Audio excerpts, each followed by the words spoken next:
হাই everyone, শুভ সন্ধিয়া সকলোলৈ। মই আজি আপোনালোকলৈ লৈ আহিছোঁ এটা বেদিক চুইচৰ, যিটো বেদৰ পৰা অনা হৈছে। বহুত পাৱাৰফুল আৰু বহুত এফেক্টিভ।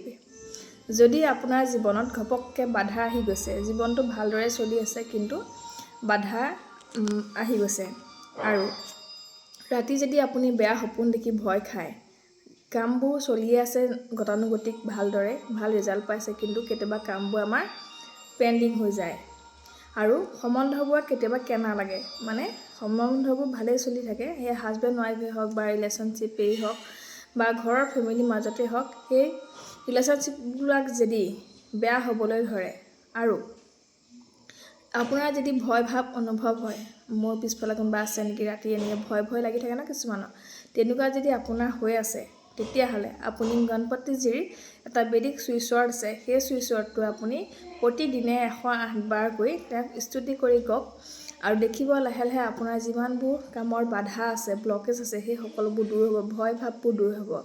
এতিয়া জানো সেই বেদিক চুইচৰটোনো কি? সেই বেদিক চুইচৰটো হ'ল গম, GAM, গম, নহ'লে গ লিখি হিন্দী গ লিখিব আৰু তাৰ ওপৰত বিন্দি, গম গম গম। এই বেদিক চুইচৰটো প্ৰতিদিনে 108 বাৰকৈ কওক, আৰু দেখিব আপোনাৰ জীৱনলৈ বহুত পজিটিভিটি আহিছে আৰু বাধাবোৰ আঁতৰি গৈছে। Thank U.